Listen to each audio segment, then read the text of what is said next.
Hello, adventurers. My name's Tyler. And I'm Richard. On today's episode, we're talking about Daggerheart by Darrington Press. Welcome to True Strike.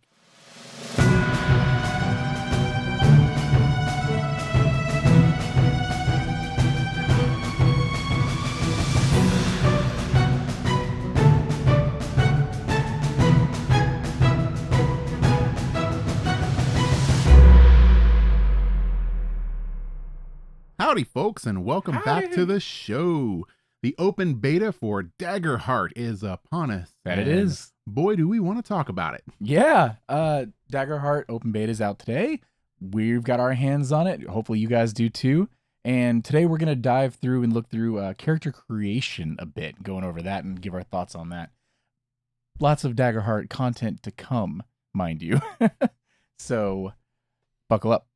Yeah, I think I'm excited for this. Oh, me too. This Daggerheart content, because looking at this character creation, it's everything I could have ever asked for. Really? You go that far? Yeah, it is so beautiful. Wow. I love it. I'm super hype about it. There isn't anything in here that I dislike. Okay. The way I've put it, and I think you've said you agree a little bit, is that it's more like a refined Monster of the Week, more so than a 5e like direct competitor. Yeah, and I think that's probably why I'm so hyped for this, is because it appears to be its own thing. Yeah. Like, it's not just a skinned version of 5e, which I didn't think it was going to be. Other than the dual D12s, I was wondering if that was just going to be the end goal, but it appears they totally went, and I really appreciate it because it seems like it's going to lean heavier into the role play than deep mechanic. Yes. But then again, like you've mentioned to me earlier, you see some depth there. Yeah, no, I definitely I don't want to say that it's not as deep as 5e. And because I think on surface level it's going to be easier to pick up and play than 5e, especially for new players. I think this is going to be way easier to pick up and play. I agree with that. But I think there's still going to be a lot of depth to be had here, just in ways that we're not used to. It's not the same depth as 5e. Okay. I think it's just going to be a different type of depth. And I think it's going to be its own thing, which I'm super hyped about. Yeah. It's going to be, it's not just going to be an apples to apples comparison to 5e. I think this is going to be something completely different. And it's definitely something completely new, even though it is, somewhat reminiscent of Monster of the Week or something like that, like you said. But I think this is really cool. And the fact that it's unique enough to stand on its own and separate itself from other games is a huge, merit for it. And this is in beta. It is playtest. Yeah. Things will probably change between now and final release. For sure. But the bones here are awesome. And it's funny that some of our theories going along like, oh, what will the cards look like? Will there be card packs? Will things like this kind of all seems to kind of line up as a more like card focused game for character creation, at least, and swapping in and out cards from your vault and stuff to change up your abilities throughout the day actually sounds kind of neat. Yeah, no. This the card decks, we kind of speculated a little bit as to what these were going to be and how we are going to approach them and stuff like that. And I think we were getting pretty close to how it's actually going to work. Yeah. And the card thing, I was kind of like curious about it as a mechanic, like having cards, when I'm so used to not having cards. I mean, fair. Like just sitting on your character sheet. Like, it just seemed kind of weird and out of place. But now having said cards in front, right? Being able to look at these cards and see how they interact and how they work, I enjoy it a lot. I think it's really cool. So, question. I haven't prepared you for this at all. With the digital version of Daggerheart coming, what do you think you're going to prefer? If you've got these physical cards that you're actually swapping in and out in your character sheet, which you know how games get, sometimes cards get knocked away and stuff like that, or the simplicity and ease of use of having this digitally, what do you actually see yourself doing? Because I know Dungeons and Dragons, 90% of the time we're digital. Yeah, with we're D&D playing digital. Beyond, but with Demi playing things like that, we might be playing Daggerheart digitally. Yeah, I can see the digital being a thing. I think I would prefer the physical version. I had a feeling. Yeah, I want I want the cards.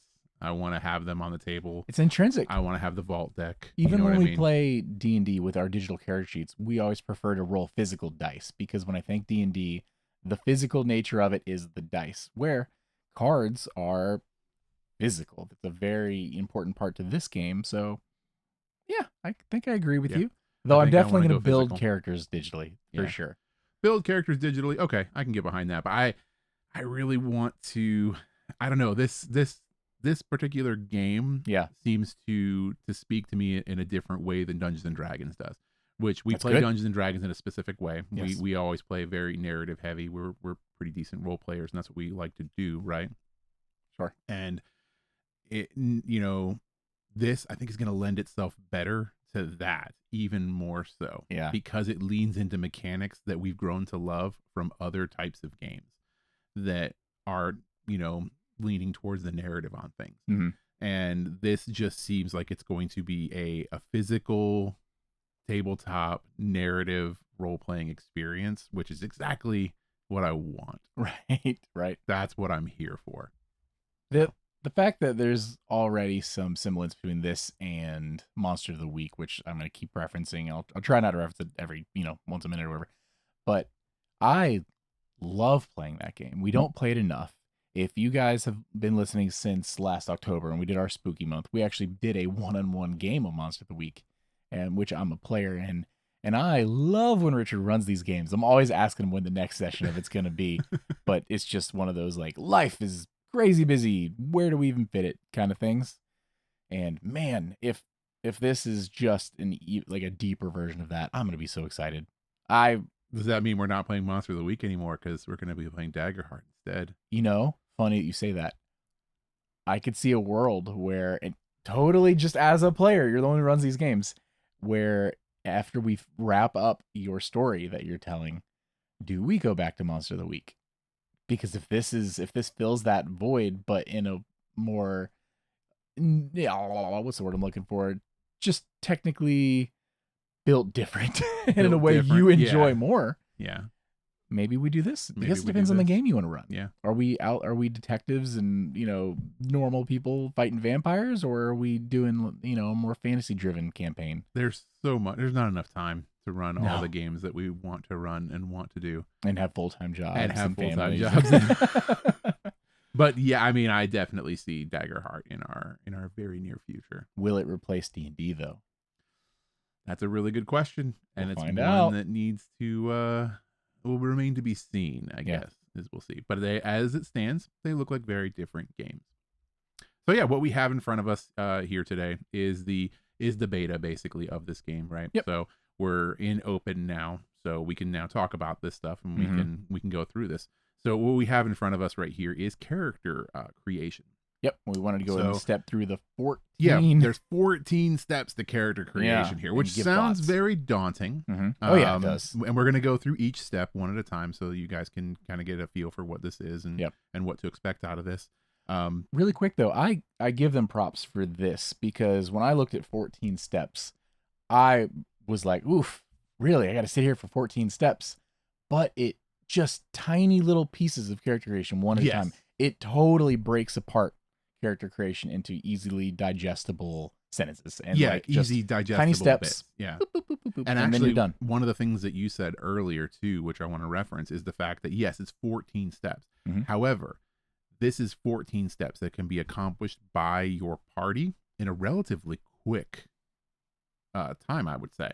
Like if you were to sit down in an evening to kind of do a session 0 prep game, this is not some daunting task to come up with all these characters. Yeah. I think you can get through this pretty quickly and get into the game quickly. And I think if you were to follow the 14 steps, by the end of it, you'll have essentially done your session 0. Yeah, exactly. Just creating your characters together. And I think creating your characters at the table together will be more important for this game than your typical TTRPG. Yes. Yeah. And that's just because of some of the stuff we'll get into, some of these steps, which are going to sound very familiar because they are steps that we've talked about or similarly talked about from other games and other experiences, and some stuff we've even done in 5e that we've done ourselves in 5e. Yeah. So these are all steps that are going to help you basically build your character and build kind of the world that your character is going to be in. Right. Now, just off the top, like we mentioned, there's a lot of cards, you know, that are important to this game. So as we go through these 14 steps, if there's ever a point where you have to like throw to the cards and reference those, we will point that out. Like right off the top here, when you're choosing your class and your subclass, that's steps 1 and 2. Immediately, you're going to have to do that. So first off, for our classes, we've got the Bard, which has the subclasses of Troubadour and Wordsmith. Yeah. Any thoughts on those? Now, again, these are actively cards, right? Yes. So just to get a little bit more detail, if you're looking at this, right, you're going to have a separate, file that is the cards themselves. Yep. And each class, as of right now, has 2 different cards for that class that you'll choose from. So right now, for the first one, Bard, we have the Troubadour and we have the Wordsmith themselves. And essentially what you're dealing with here is what, we've said a couple of times already, which is your subclass, so to speak. Yeah. So this is kind of like getting into the weeds of what your character is actually going to be doing. Do we want to read through each of these cards, or how do we want to do that on this? Do you want to? So we can go through them. However, so some of the stuff that's going to be on these cards is going to be getting into the weeds of the mechanics of the game. As far as, not just like overarching like theming elements for each one. Okay. So do keep that in mind as we're reading through each one of these. So the first one we have on Bard is the Troubadour, which is when you select this one, you first pick your instrument type, right? So you're going to choose your instrument that you're going to be playing. And then once per long rest, you can perform a song. And you have 3 different songs that you can do on here. One of them is a relaxing song, which you can choose any of your close allies and they heal a hit point. So nice little healing word song that you can heal everybody with. The other one is an epic song of battle, which will make a target temporarily vulnerable, which is another mechanic we'll get into later. And then the other one is a heartbreaking song, which will allow any of your closest allies to take a hope, which is a form of currency, sort of. Yeah, we'll get to that as far too. as action. And just to get to it now, you notice he said gain a hit point. Yes. You're not swimming in hit points in Daggerheart. You're not swimming in a lot of numbers in Daggerheart. Yeah, which we'll get to. Yeah. Yep. The next thing we have here is the Wordsmith subclass. So this one, you have a couple of different abilities. So instead of right off the bat choosing a instrument, right now you're not choosing an instrument. You just have different stuff. So this is the Bard that is more of the spoken Bard, right? So you're doing the heart of the poet. So when you speak to a person, you're trying to impress, persuade, offend, or anything like that. You have to use at least 3 rhyming words. So good. So you're going to have to theme this conversation slightly and then add 1d4 to the action roll against them. Now, so this is a different type of bard. Yes. This is now you're not playing an instrument. This is a wordsmith bard. Yep. So you're rhyming stuff to try and essentially charm someone, persuade someone, or if you really want to make them mad. Yeah, and when I think bard, these are both 2, archetypes I think of. Yes. So I'm glad they knocked, hit both these right out the playtest. Right off the jump. This game leans so heavy into your role play. So yeah, I think I showed you this card as soon as I read it. I ran it over to you and showed it to you because immediately I read that one and I was all like, oh, we're getting into actually making you do something. You have to do it mechanically. You're doing something mechanically with your words, which I think is really, really cool. The second ability that this one gives you is called Rousing Speech, which is once per long rest. You can give a heartfelt, inspiring speech. So all allies that hear you get to clear a stress point, which is another little stat thing that we'll get on to later. So those are the 2 different types of bard classes. So very cool, very distinct types of bards. And we will see that as kind of the theme for each of these classes, as far as the subclasses being very distinct. What's our next one? Next, we're looking at the Druid. The Druid. Okay, so the Druid has 2 different ones. That's the Ward of Elements and the Warden of Renewal. So the Warden of Elements, the first thing you can do here is Elemental Incarnation. So you mark a stress. So you take stress to embody an elemental spirit of your choice for up to 1 hour or until you use the ability again. You can use this ability during your beast form, which is another thing we'll talk about druids after we talk about the 2 subclasses here. And that is, while you're essentially wild shaped. Yeah. So you can still do this. And then these elemental things, basically just allow you to choose fire, earth, water, or air, and each one has their own sub effects. The avatar was a druid. Yeah. So when you do fire, you do basically 1d8 magical damage with your attacks. When you're earth, you get a +2 to your armor score. When you're water, you have advantage on agility rolls and can breathe underwater. Sick. Which is really cool. Air, you gain a +2 evasion.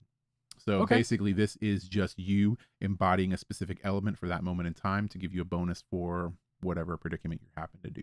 All of those are incredibly useful. Very cool. The next one is the Warden of Renewal, which this one I think is my favorite.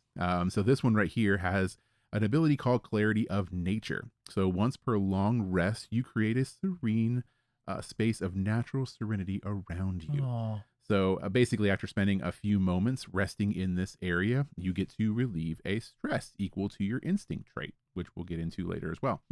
So this right here is a way to essentially remove stress from your character by meditating. By just meditating. And the fact that you can create this serene space wherever you are. So laying in the grass, laying in the grass, and you make a nice little druid ring. Yeah. Ring of mushrooms is probably what I'm going to do. And then I sit in it and you feel the stress just wash away. I imagine bunnies coming up and it's like some summoning animals. Their next ability is regeneration. And this is just you touch a creature and spend 3 of your hope to then heal that creature 1d4 of their hit points. Great. So just straight up, you have the ability to heal. This is not a spell that you're casting. This is just one of your innate abilities. Which you use your hope to heal people. And that's the 2 druids. All right. Oh, what's our next class? You want to talk about your beast form? Oh, so yeah, beast form is another part of druids in general, which is just their general straight up ability to wild shape into different class, different beasts essentially. Yeah. So I guess what we should do is when we get to each class, we should probably talk a little bit about that class, huh? Depends on time. Yeah. There's so much we want to talk about, so much folks. here that we want to talk about. Do you think we should go through the steps of making and then we'll go back if we have enough time and we'll talk about each individual class? Yeah. Okay. But we already mentioned beast form, so we already did mention beast form. Yeah. So druids, this one is my favorite in the entire playtest. Maybe it's because I'm playing a druid right now in multiple campaigns. But I really like the way that they use their beast forms. They use a stat block form. So essentially you're choosing a stat block of a certain type of beast, and then it doesn't really matter what you turn into, because thematically you're not restricting the player on their choices as far as the animal that they want to be. You're just saying that this is going to be your stat block for that specific type of animal. It's the one D&D playtest material that we wanted. Yes. And they took from us. Because you didn't vote it in. Don't the new be book. So mean Sorry, to not them. you. It's not you. You. It's you. You. There. But yeah, no, I'm super hyped for Druid because I like the way that they handle beast forms. And I don't know, I just like the way the class looks. I think it's going to be really cool. It's going to be my first Daggerheart class that I'm going to be playing. Really? It's probably going to be a Druid. Yeah. Spoiler. So our next class we're looking at today is the Guardian. All right. So the Guardian has 2 different subclasses, Stalwart and Vengeance. So Stalwart is when you take this one, you get to raise your hit point threshold by +2. So basically, you're beefy, you're getting more hit points. And also, your tank class. Yeah, your tank class. And also, when you take any physical damage, you can spend hope instead of marking an armor slot to reduce the damage by your armor score. So you are using hope to then reduce damage. This is absolutely like, I'm the tank. I'm taking the heavy armor. I've got terrible evasion. Yes. And but agility. I've got good hit points. Yep. And I'm very hopeful about not taking damage. Bingo. You know what? And that's it. This is the simplest subclass I think you could see, because that's all you get. I'm incredibly tempted for this to be not locked in. No spoilers yet, potentially. But I'm incredibly tempted to make this my first one. Okay. Just because I've never played. I've played the front line that can't actually take a lot of hits, but is just in the front. I've never played the Reinhardt, like, get behind me, and, big shield or something up in front. Okay. Maybe. It's kind of cool. So that's Stalwart, which is exactly that. Now, Vengeance is a little bit similar. So Vengeance is still, you're still, a Guardian. Yeah. When you take this one, you just gain an additional armor slot immediately. So you just get a lot more armor with Vengeance right off the jump. Which is interesting because with the armor degradation, which with armor degradation, this is a big thing. Another piece that has its own pool. Yeah, its own pool. So just another piece. When you are hit by an enemy in melee range, you can use that armor slot to reduce damage immediately, and then do that damage back to them equal to your armor value. But it has to be melee range. Yes. Okay. So this is melee. So you're still up there, you're still tanking, but in addition to having higher armor, now you're just shunting that damage back at them. Okay. Vengeance. So that's vengeance. Immediate vengeance. And that is it. So those are two very simple subclasses. All right. Moving on to the fourth of 9 classes. We're looking at the Ranger. All right. So for the Ranger, we have Wayfinder and Beastbound. Okay. So Wayfinder is Apex Predator. So you get to mark a strat to increase your proficiency by +1 when rolling your damage. So basically you're getting a damage buff right off the jump. When you deal damage to an enemy, you can never hit below their minor threshold. So this is just you as a hunter. This is showing your proficiency in being able to take down stuff. You're going to do it. You're going to do it. The second ability is called Path Forward, which is when you're headed for a place you've previously visited, or you carry an object with you that has been there before, you can identify the shortest, most direct path to your destination. Of course. So this just allows you to travel in a straight line. And you don't even have to know there. You just have to have an item that came from there. That's interesting. Which is very cool. It's, what's like find the path or something. There's like a 5e spell. There's there's a 5e spell for this the shortest direction, whatever. It's interesting that out the jump you can do this without having to use any kind of expendable tokens, currencies, spell slots, anything. You just do it. I guess same thing as some of the things with 5e Rangers traditionally. How often will this come up? I mean, I think it sounds really How often do you happen to have a thing from the place you're trying to find? I mean, now more than ever. You're going to have to. Yeah. So that's Wayfinder. The next one is Beastbound. So this one is the animal companion version of the Ranger.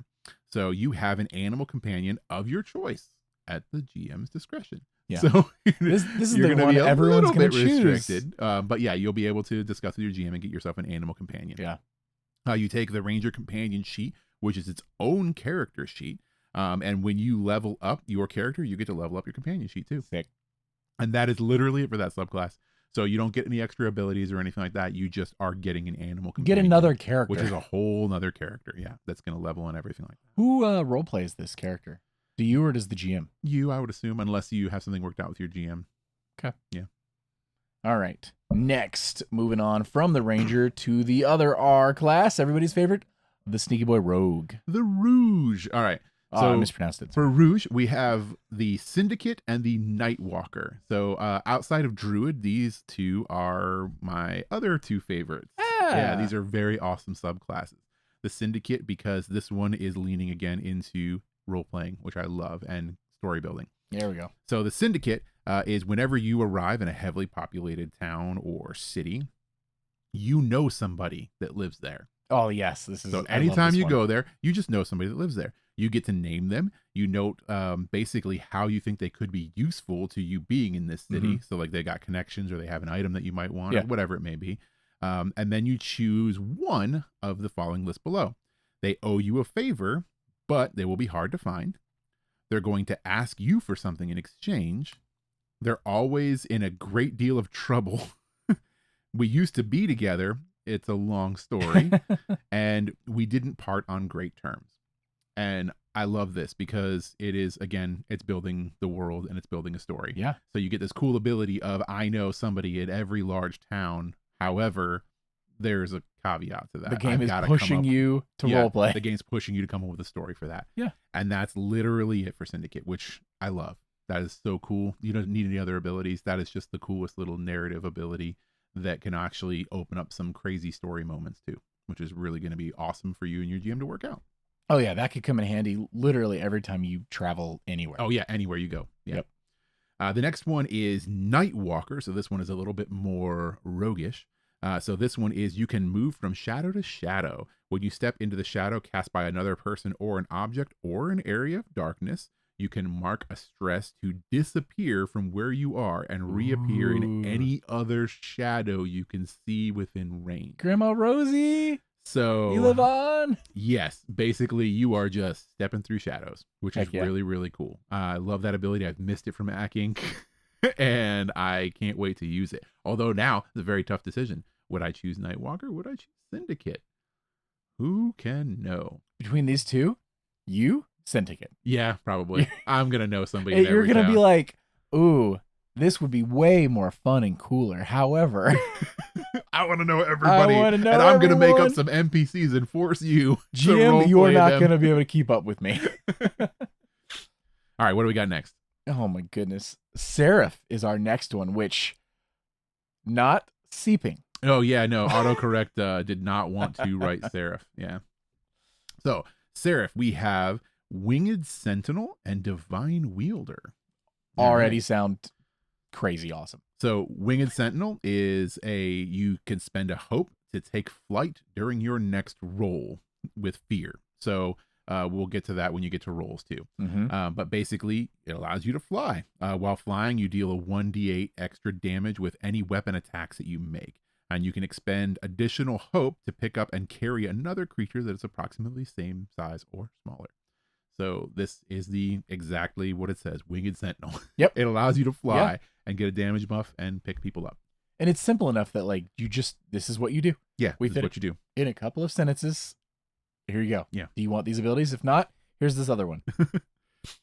The next one is the Divine Wielder. Their first ability of 2 is Spirit Weapon. So when you have a melee weapon equipped, it can fly from your hand to strike an enemy and then return to you. You treat it as though a weapon with close range. Mark a stress to also apply this attack to another target in range on the same attack roll. So yeah, that is insanely cool. Yes, you're just throwing your weapon around and having it come back to you. This is like Xenon or Chakram or Thor and his hammer.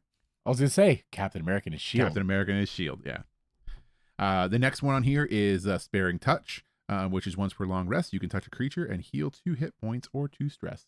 So it's just a lay on hands, if you will. Great, though. Yeah. It's just doing it, yeah. Next, we're looking at the Sorcerer. The Sorcerer. You have Primal Origin and Elemental Origin. Primal Origin allows you to modify the essence of magic itself. After you cast a spell or use a weapon that deals magic damage, you mark a stress to do any of the following.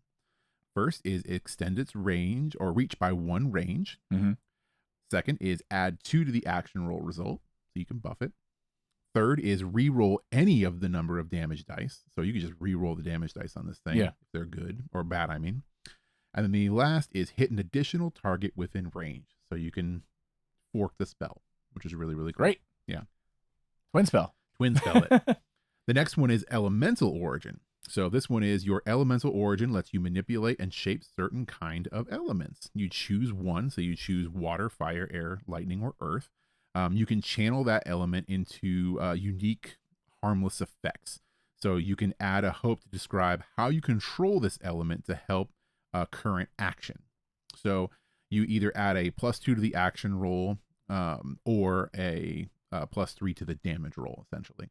So what you're doing is you are taking these elements and manipulating them to benefit whatever your current situation may be.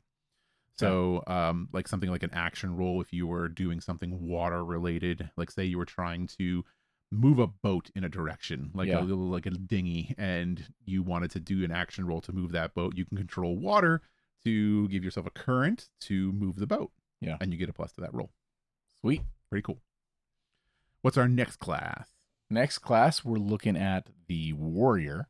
All right. Warrior, we have Call of the Slayer and Call of the Brave. Call of the Slayer. On a roll with hope, you can choose to place a single 1d6 Slayer die on this card instead of taking hope. You can store a number of 1d6 Slayer die equal to your proficiency, and you can pick up any of these dice and roll them when making a weapon attack or damage roll and add it to your total. Any that you use gets discarded, essentially. And at the end of a session, you clear any remaining Slayer dice and regain that much hope.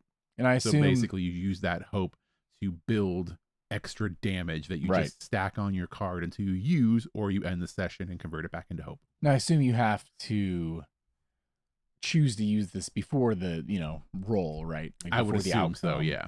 Okay, yeah. This makes sense. I like it actually. Yeah. No, it's very cool because it just allows you to buff your damage or attack rolls. So is this their fighter equivalent? Fighter equivalent is what I would assume. Yeah. The next one is the Call of the Brave. So when you fail a roll with fear, you gain hope, which is just very, very cool ability. Once per long rest before you attempt something incredibly dangerous, or you face off against a foe who clearly outmatches you, which would be the incredibly dangerous part too, I guess. Yeah, right. You describe what ritual you perform or preparation that you make, and then you clear 2 stress and gain 2 hope. So this is just a hope machine. Yeah. Which is really, really cool because you're probably going to be outmatching, especially if you're going to try and 1-to-1 something or 1-on-1 something or going up against a boss or something like that. You're clearly going to be able to reduce a lot of stress and gain a lot of extra hope. There's going to be so many people who play this just trying to live out their shonen or isekai fantasy. Oh, yeah, 100%. Because you're the main character. Yes. If you take this, it's the power of friendship is going to persevere. And no matter what the challenge, you're going to come out on top. Or at least you think you will. Yeah. We'll see. Let the dice tell the story. We're looking at the last one? Yeah, last one. All right, for our final class, we've got the Wizard. The Wizard. So for the Wizard, you have the School of Knowledge and the School of War. School of Knowledge, as a student of the magical arts, you've gained priceless knowledge through great study. Whenever you make a knowledge roll to recall information, you have advantage, straight up. If this roll is about a magical nature of a creature or an enchantment, you have advantage die for this is a 1d8. So basically you have advantage, but then if it's about specific things, you get a 1d8 advantage die to that. The second part of that one is the Adept feature, which is when you take this, you choose 2 of your experiences and you add +2 to one and +1 to the other. So these are going to be essentially like skills that you'll be able to add bonuses to. The last one is School of War. And this one is you focus your studies in the shaping of magic in both dangerous and powerful ways. Take an extra armor slot immediately. So you're a war wizard. So you have an extra armor. And whenever you make an successful attack roll with fear, you deal an extra 1d6 magic damage. So basically you are just getting your damage buffed every time that you make a successful attack roll with fear, which is a very specific type of roll. Yeah. But odds are you're probably going to be hitting that half the time. So you'll be getting fear with extra damage. So question. Yeah. There's no outright cleric here. We're looking at Seraph? No, Seraph is the closest thing, I think, to... I don't see. It's kind of hard to say because the Seraph has that lay on hands essentially ability, right? But then the Druid also has the ability to heal as well. Yeah. So there's no de facto best healer. There is no just de facto, so far? I'm the healer of the group kind of thing. Right. No, there is not just that. But they both kind of have a way to do it. Yeah. Do you think a combination of the two in parties will end up becoming a common occurrence because of that, though? Just to make sure you have as much healing as possible? Maybe. I mean, I guess it just depends. So we know for a fact that like there's other abilities. So those are the domain cards. Yeah. There are ones associated with the Seraph. So she has a specific domain that does allow you to do additional healing. Now the question is what other classes fall into that domain? Because the different classes can share domains, which we probably try and get into a little bit later. Yeah, probably right now another episode. That might be a whole nother episode just because there's a lot of information in here. But on my first glance through, the warrior and the wizard are the only two that have access to that specific domain card that heals. So, which is Mending Touch. So even more likely that you might see a Druid Seraph combo. Yeah, because the Druids, like looking at the Druid cards themselves, their domains of Sage is the number one. There is not, I'm not seeing a heal in their Sage domain, which is interesting because I thought that perhaps there would be one in there. Yeah. Like I immediately, my brain automatically went to the Druid was going to be the other healer, which, you know, is obviously not the case because the Druid is not for that. Their other domain, so they have the Sage domain, and then they also have the Arcana domain. And the Arcana domain does not have a healing card in it yet. Interesting that your wizard could. So right now, your wizard and your Seraph are your 2 healers. Interesting. Yeah. Weird. Be a battle wizard who heals with a little bit of healing. Yeah, I could see it. It's just, it's coming from a D&D background. Feels weird. Yeah, it feels definitely different. Yeah. The wizard has armor, Richard. But the Seraph is right now going to be the de facto cleric, I guess. If you're coming in like Mercy from Overwatch and just like, yep, from above and heroes never die. They're you're closest to a de facto cleric. Yeah. All right. That's it for our classes and subclasses. Yeah, that's it for the classes and the subclasses. Step so that 2 takes of you 14 complete. That takes you out of step 1 and step 2. Yep.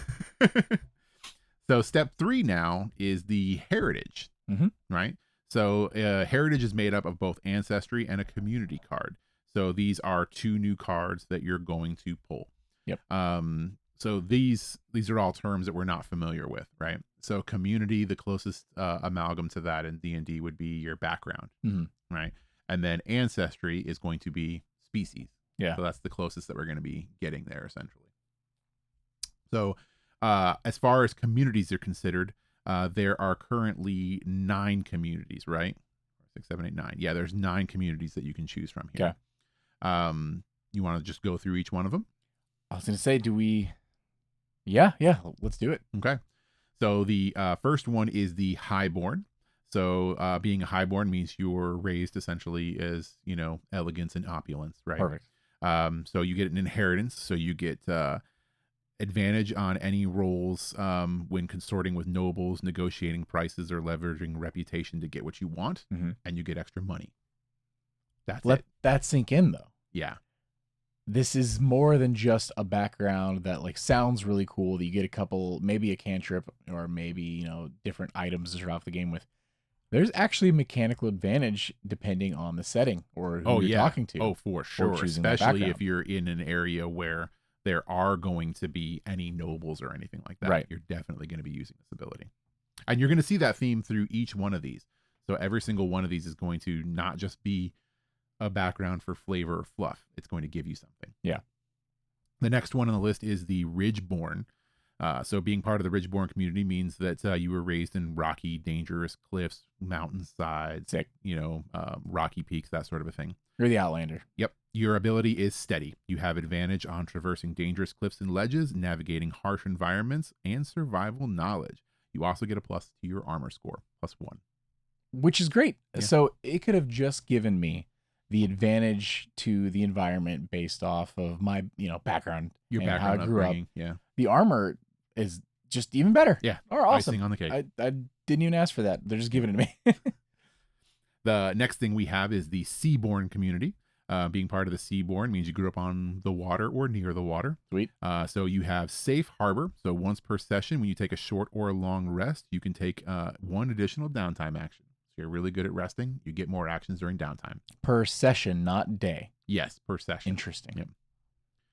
The next one is the Underborn, which is a community of the subterranean nature. Ooh. This one gives you low light living. So when you're in an area with low light or heavy shadow, you take advantage on rolls to hide, investigate, and perceive details.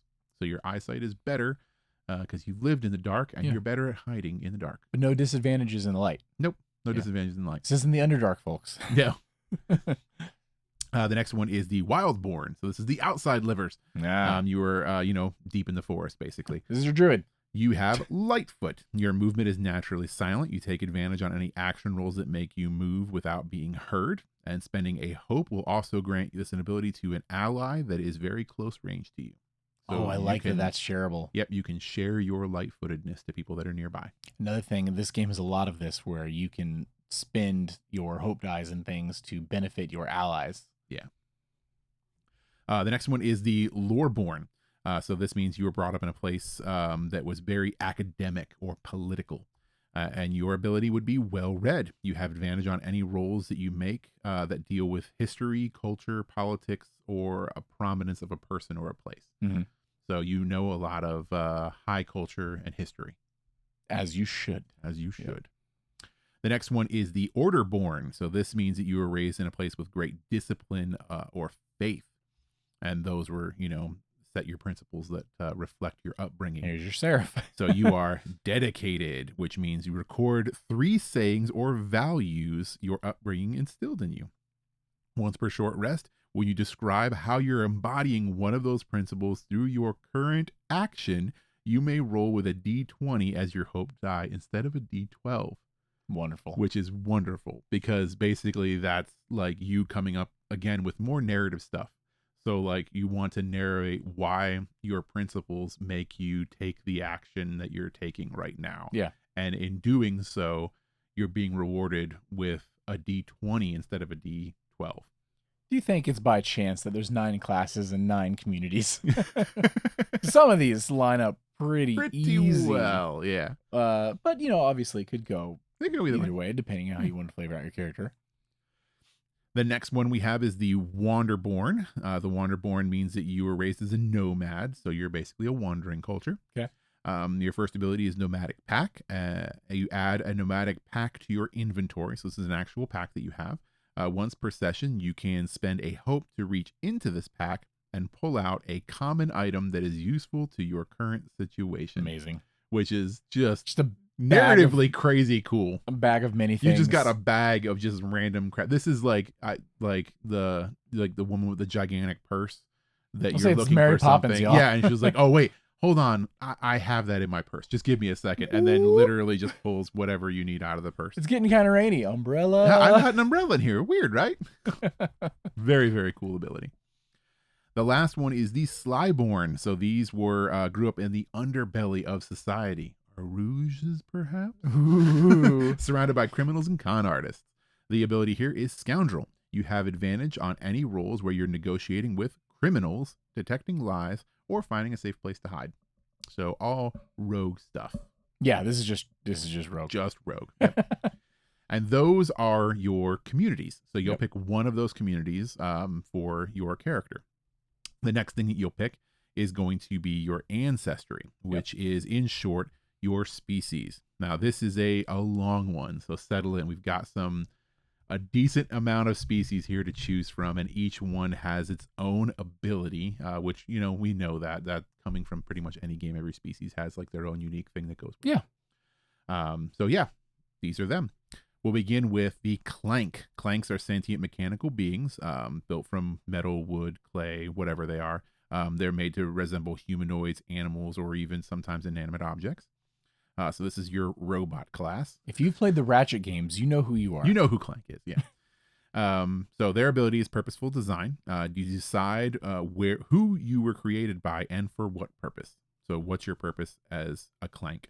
When you generate your experience at character creation, you choose one that reflects this purpose and you add a +1 to it. So it gives you a bonus to one of your experiences based on what you were made for.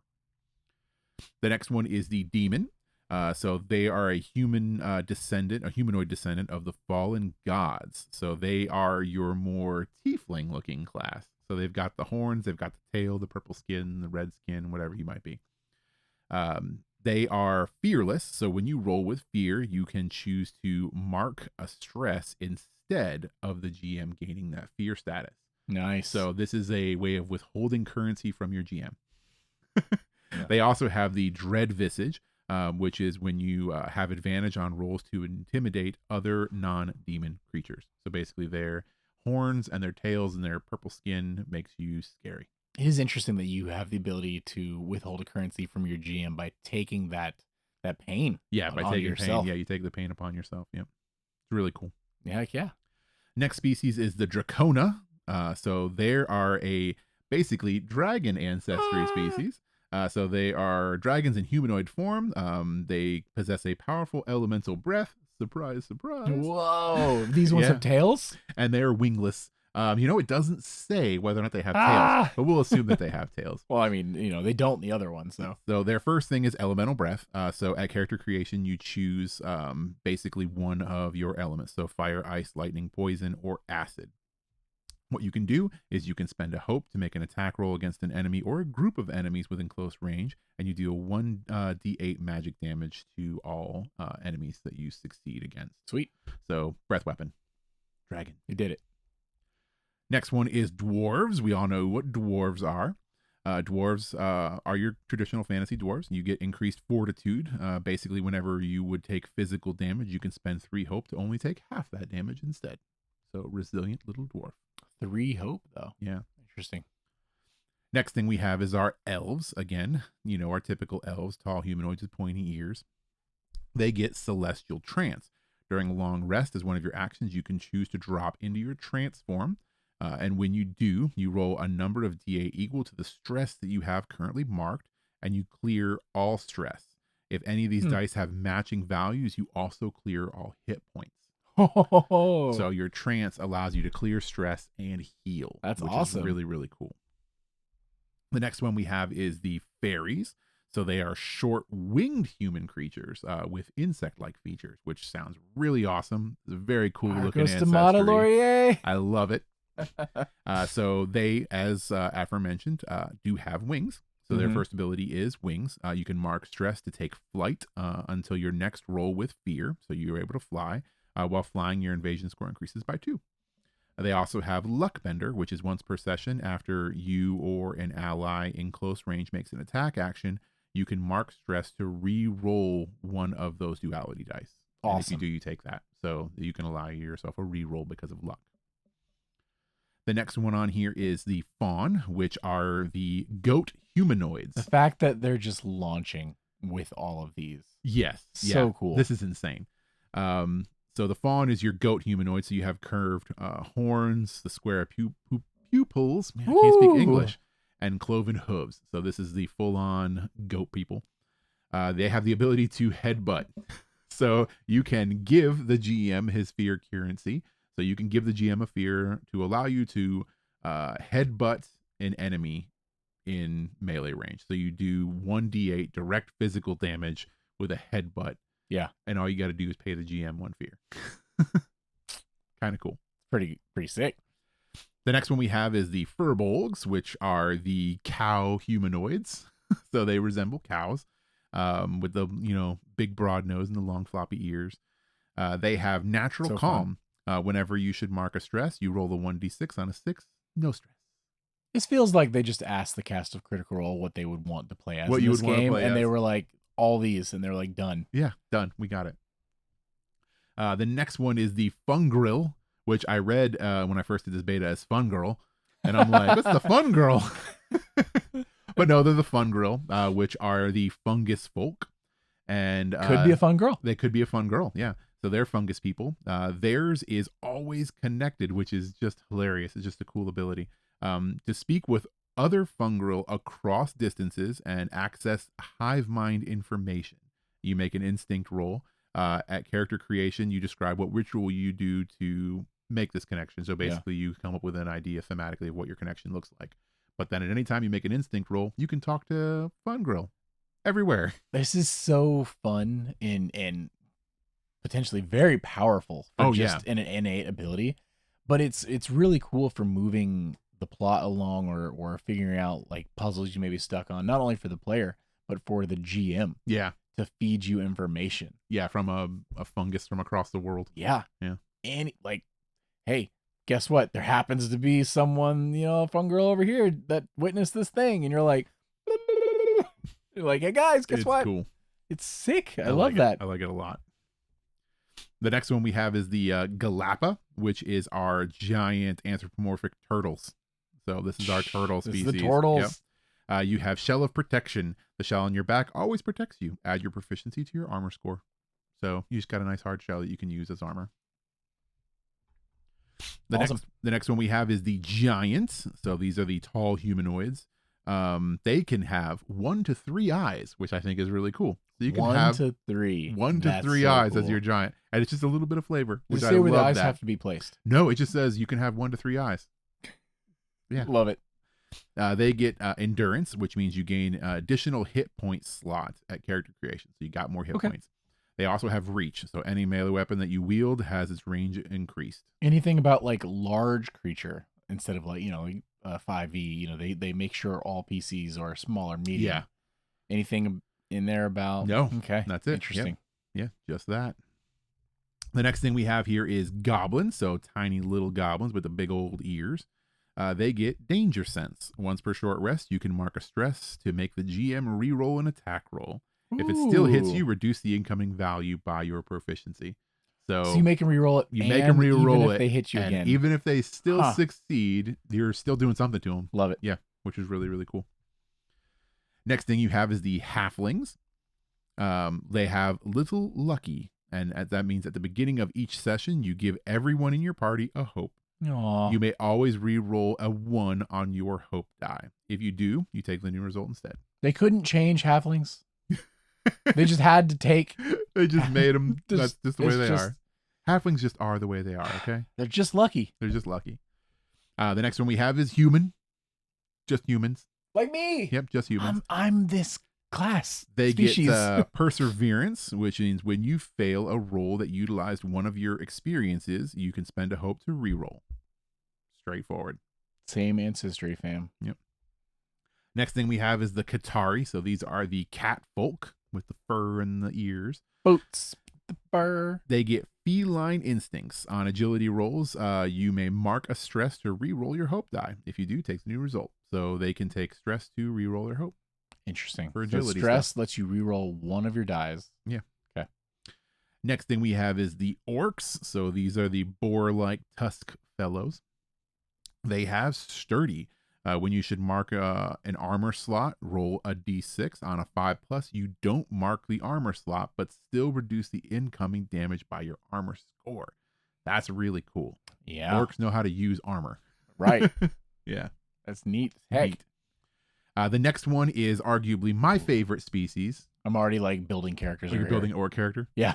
Well, wait, because we have the ribbits.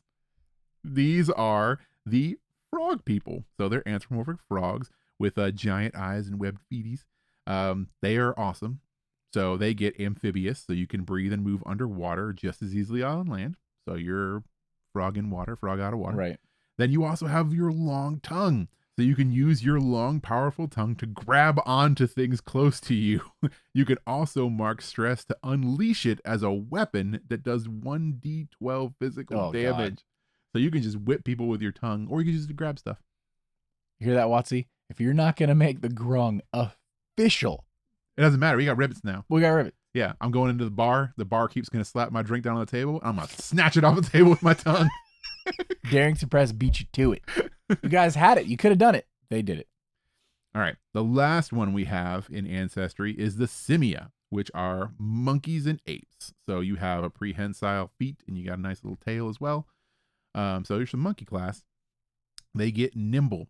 Take advantage on agility rolls that involve balancing and climbing, and add a +1 to your evasion at your character creation. So they're naturally evasive and balancing and climbing. Nice. And those are ancestries. So that is quite a few species out the jump. They nailed all of like the exciting ones that I would want. And they're all great. Down the line, and they're here now. They're just not snake people yet. Yeah. Like no, these are all great. And we can only get more, I guess. That's the thing. Yeah.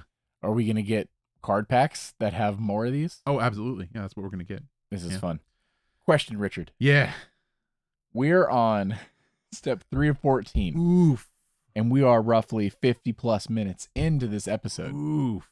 And we have to record a session of our level 1 through 20 campaign DM'd by Garrett Phillips, the Obelisk of Ruin. Yeah.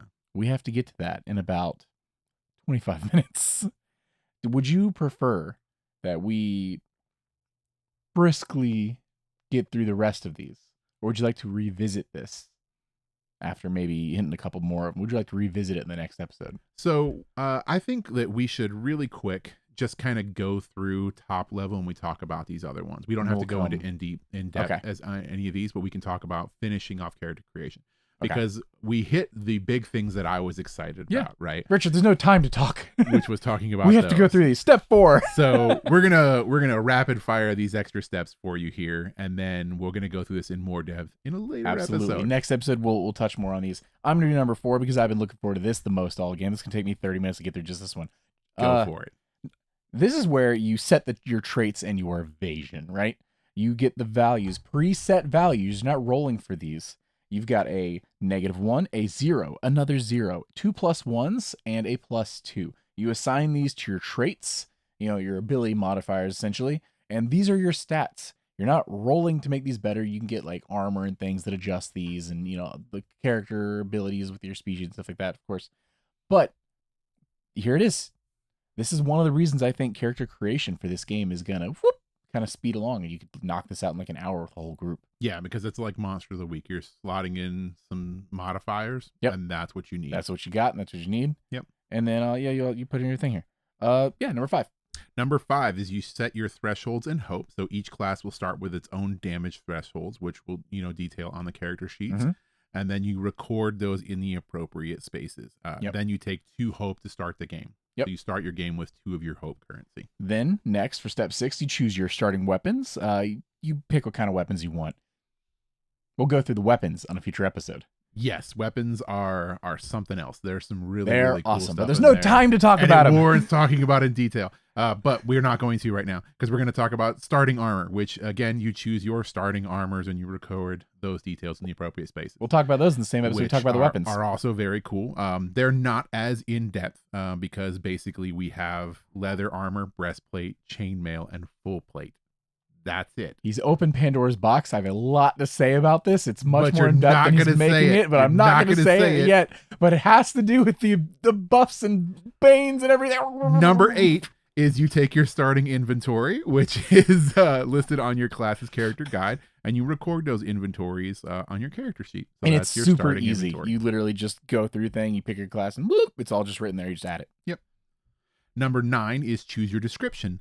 You make your choices available from the options on your character guide, or you create your own. So this is what you're going to look like. Yeah, and it's lovely. It just gives you a bunch of really like easy to read through options. Yeah, it gives you some examples. Exactly, like and you just like circle this, circle this, circle this, or make up your own. Or you just make up your own. Yep. Which is again very representative of Monster of the Week. Absolutely. Yeah. 10. 10. You take your domain deck cards. Yeah. So when we haven't touched those yet. We don't have time. We don't have time to touch that. But basically each domain has 3 different cards that are in it. And you did briefly. We did kind of touch on that a little bit. When we're talking about the Seraph and the Druid. So what you do is you choose 2 cards total from the level 1 cards in the domains from your domain decks. Yeah. So basically you have 6 cards. You're choosing 2 of those cards. Right. Yep. Next, you're going to answer any background questions. Use the background questions that your character got as a jumping off point, or build out your character's history. Same thing. You just kind of go through, you check some things, choose some things, or you just kind of make it up yourself. You make it up yourself, yeah. Guide you through. The next thing is generating experiences. So you use all your choices from your backstory that you've made about your character so far, right? Yeah. To generate 2 different experiences. These are basically a set of narrative words or phrases that represent the kinds of things that you've basically learned on your journey so far. Mm-hmm. One of these gets a +2. The other one gets a +1 as their starting value. And these experiences are things like, they give you examples on how to do this, which would be like, I was a bodyguard or a con artist or, a swashbuckler. Yeah. And then skills that, kind of pertain to those things could be like, quick hands or incredible strength or the ability to repair stuff. Yep. So you'll be able to choose 2 of those.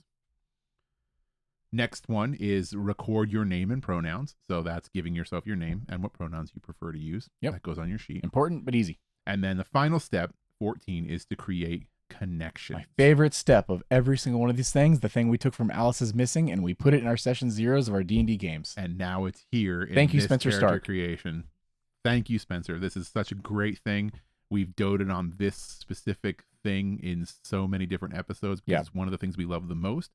And basically is ask any of the connection questions on your character guide to the other characters at the table, or you make your own, right? So you just make it up, or you can use suggested ones here. You basically use this as an opportunity to talk about how you know each other. So like how your group interacts, how they know each other. Do you have a history, something that brought you together specifically, or any kind of stuff like that? So this is, again, character building at its best.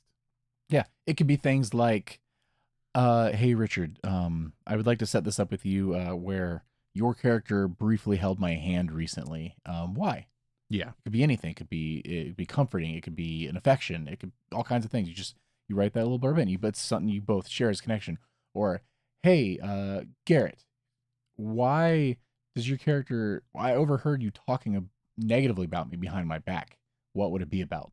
Yeah. It could be things like that, positive, negative, to build up these connections. And then maybe all of a sudden, Garrett's character didn't dislike my character, but maybe now he does. Maybe this kind of like spurs up a thing in Garrett's mind, or maybe I took it out of context. Yeah. Never know. Yeah. That's what's so great about these. It's very unique, and it's one of our favorite things to do now because it just opens up the narrative of any game right off the jump. Yep. And now you're ready to play. We're getting close. Yeah, on our next episode, what we will do is we will go into a little bit more depth on a couple different things in here. Setting the, traits and evasion and stuff like that. That's pretty straightforward stuff. Yep. But the stuff that Warrant's talking about is going to be starting weapons and starting armor, because weapons and armor and the way they interact are pretty big. And there's a decent bit of physical damage, the magical damage. We're going to go over that. The next thing that we're going to go over is the actual domain cards themselves, because these are the spells and or abilities that you're going to be using. So these domains are how you are going to take additional actions during your turn. Examples for that would be something like wizard domain cards that allow you to cast spells that are similar to magic missile, or warrior domain cards that allow you to deal extra damage or dodge incoming attacks. Mm-hmm. So domain cards are huge.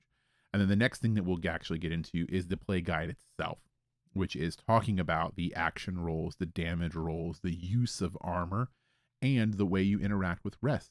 So short rests and long rests, and what that means for hit points and armor. Because those are all huge, huge things. But that's all stuff that we're going to have to get into in another episode next week. Because, man, we had a lot to talk about as far as cards, classes and subclasses and it's a new game. And species go. Yeah. So, and this is just character creation. This is just character creation. Yeah. But yeah, everything in character creation just makes me so hyped to hear more about this game. So excited to and sit down and play this game with the full group. Yeah, and I hope you guys are excited for it too. Yeah. So like I said, open beta's out now. Make sure you check it out. Go through, Director Press. You can find it and playtest it. Submit surveys. Get in the surveys. Yeah, get in the surveys. Important. Yeah, and then come back and hear us on the next episode where we get even to more depth. Yeah. Get a little bit deeper, so to into speak. Daggerheart. But for now, thank you, everybody. Make sure, if you're not already subscribed on YouTube, subscribe there, or follow us on Spotify or your podcasting platform of choice. 5 stars if you liked us. Give a thumbs up if you enjoyed this so far. And be sure to check us out next week where we go through all that. And for now, I've been Tyler. And I've been Richard. And we've been True Strike. Bye. Hey, adventurers. Thanks again for joining us today. Please be sure to give us a follow on your favorite podcasting platforms and YouTube.